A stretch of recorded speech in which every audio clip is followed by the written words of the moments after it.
The plant can shred and microwave 400 kilograms of waste per hour and can clear approximately 60,000 kilograms, which is the equivalent of 60 tons of waste per month if its operation is at optimum. This machine can be able to handle all the waste that we get in the county. And it can even operate, it can treat even the waste from the surrounding counties.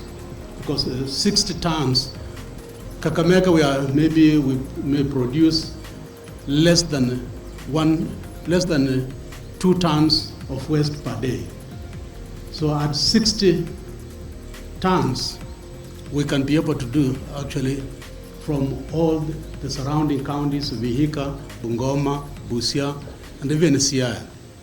Health facilities in Kakamega generate an average of about 3 tons, and I think it's less than even 3 tons of clinical waste daily.